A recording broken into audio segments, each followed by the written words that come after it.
E a batalha espiritual, se você gosta do lance, né? Vou te contar um exemplo clássico da Bíblia de batalha espiritual. Né? A geração de Moisés pereceu no deserto porque murmuravam, eram reclamões, né? Nada estava bom. Aí a geração... Verdade. Né? Nada, era o hard, né? Nada estava contente, Pois caramba.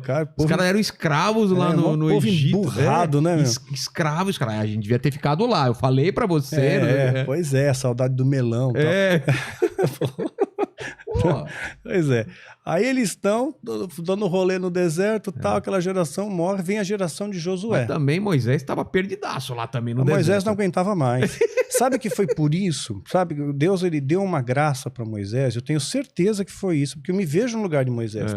Moisés estava de saco cheio daquele povo. Os povos reclamando. Então ele viu a terra prometida, ele chegou a ver, mas ele não entrou.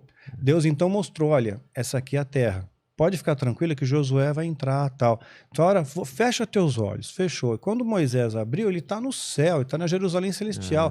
Pô, é aqui que você vai ficar, pronto, acabou aquele povo chato, meu. Ficaram lá, né? Então, acho que foi um presente para Moisés, né? Foi um presente. Aí Josué, ele está indo para conquistar Jericó. Só que ele vem de uma geração, ele é filho de uma geração murmurador. Aí a gente vai entrar na maldição hereditária. Êxodo capítulo 20, verso 5. Existe isso mesmo? Pois é.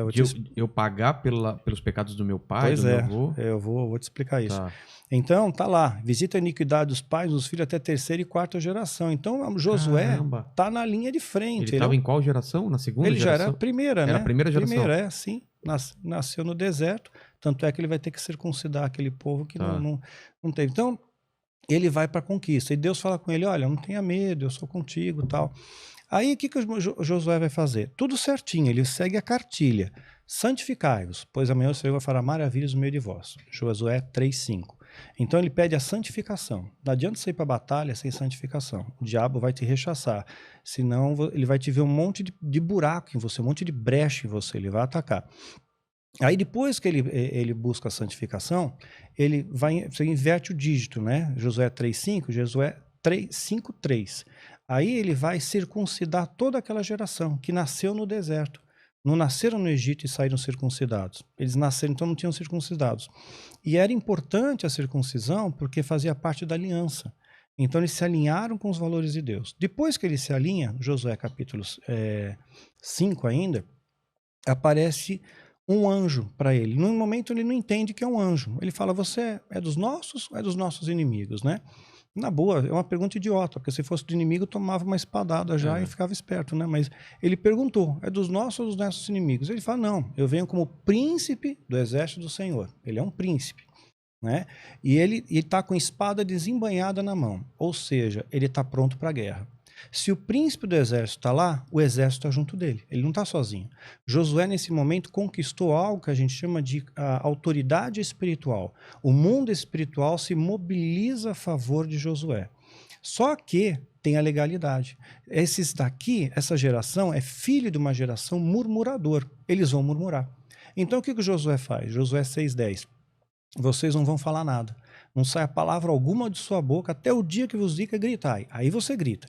Ou seja, se ele não falasse isso, para todo mundo ficar mudo, ia começar a reclamar, porque são filhos de murmuradores.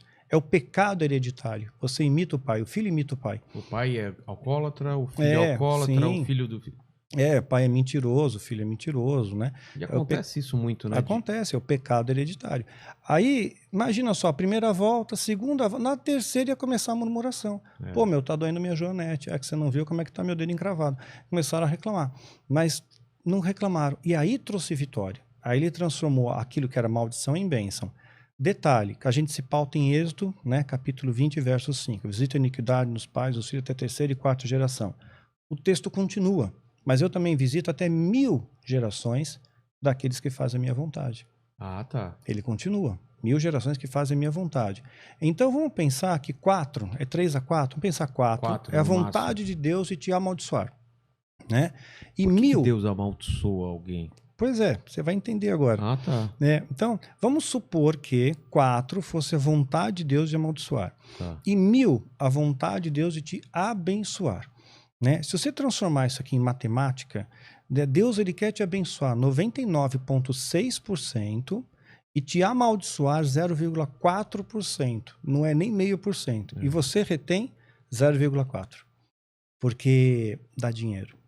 A indústria, existe uma máfia gospel que ganha muito através da maldição hereditária. Ah, é? Ganha, porque dão cursos de maldição hereditária, cobram por ministrações, né? Ganham dinheiro com isso, fazem congressos, por isso ganham dinheiro. Né? Então, uma máquina para ganhar dinheiro. Porque se Deus ele quer te abençoar, 99,6. E aí, se você pegar um texto de Ezequiel 18, a partir do verso 18, está escrito que o pai não levará a maldição do filho e nem o filho levará a maldição do pai. Ué, mas são então textos tá escrito. que são um contra o outro, né? Eles são antagônicos. Parece antagônico, né? Não são? Parece antagônico. Mas esse 0,4% de maldição são para aqueles que herdam o pecado, que continuam o mesmo erro. Né? Então eu visito a iniquidade do pai no filho até a terceira e quarta geração. Se você for iníquo também, se você continuar com a iniquidade, se você perpetuar aquilo, seu pai mentia, você mente. Seu pai murmurava, você murmura. Se você interrompe, isso não acontece. É o que está em Ezequiel 18, de 18 a 22. Né? O filho não levará a iniquidade do pai, nem o pai levará a iniquidade do filho. A maldição do justo cairá sobre ele e a impiedade do ímpio cairá sobre ele. Cada um vai dar conta do seu próprio pecado. Né? Então, é muito claro isso. Deuteronômio também fala isso. Porque senão é uma coisa injusta, né? Eu pagar por por um pecado do meu pai ou do meu avô. Coisa que eu nem tive controle sobre isso. Pois mas Deus não é injusto. Então, mas nesse mundo espiritual não é usado isso contra você? Ah, seu pai fez isso, seu avô fez isso, então você está pagando isso. Se você comprar essa ideia da maldição hereditária... Porque se vende essa ideia. Lembra que a Bíblia diz que iam espalhar no nosso meio doutrina de demônios, né, e fariam sinais e prodígios para enganar, se possível, os eleitos? Texto fora de contexto é doutrina de demônio. O diabo ele não precisa mentir. Se você duvidar da verdade, ele já ganhou. Entendi. Né? Então ele deforma os valores. Então, desculpa. Você não, eu ia só concluir. Pode concluir. Tá? Deuteronômio 30, de 15 a 20, está muito claro. Deus está falando, eu coloco diante de ti a vida e o mal, a bênção e a maldição. Tá. Você escolhe. A escolha é sua. Né? Então, o seu livre-arbítrio vai escolher aquilo ali. Deuteronômio 30, de 15 a 20. Você que escolhe. Mas e como explicar uma geração copiando a geração anterior? Por exemplo, o pai tem problema de bebida, o filho tem problema de bebida, aí a outra geração, o filho desse filho tem problema de bebida. É só uma coincidência ou é o tipo de uma maldição que é passada de pai para filho? Não vejo maldição. Tem uma predisposição genética, tem um patrimônio genético que vai favorecer e tem a imitação. O filho imita o pai, imita. O pai é um modelo, uma referência. O pai mente, o filho vai mentir. Se o pai é mulherengo, né, o filho tem uma tendência de ser mulherengo, né? Então ele vai imitar. O pai é uma referência para ele. E aí vai perpetuando, vai passando de geração para geração aquilo. Até alguém que quebra essa corrente, né? E quebrar a corrente é uma decisão? Ou a pessoa ela já tem essa predisposição a quebrar essa corrente, ela só precisa... É uma decisão. Quer ver um exemplo? Vamos supor que no exército, ou na faculdade, eles vão passar o trote no calouro e tal, e aí o cara penou com aquilo. Aí no ano seguinte, em vez dessa turma que ficou represando o ano inteiro com raiva, né, puxa, o que eu fui, eu vou me vingar, vou fazer no outro, ele faz diferente. Ele recebe os calouros, sei lá, com flores nas mãos, com abraços, sejam bem-vindos. Ele quebrou a corrente. Aquela geração que foi bem acolhida vai acolher o outro, e assim por diante. Entendi. É uma corrente do bem. Entendi.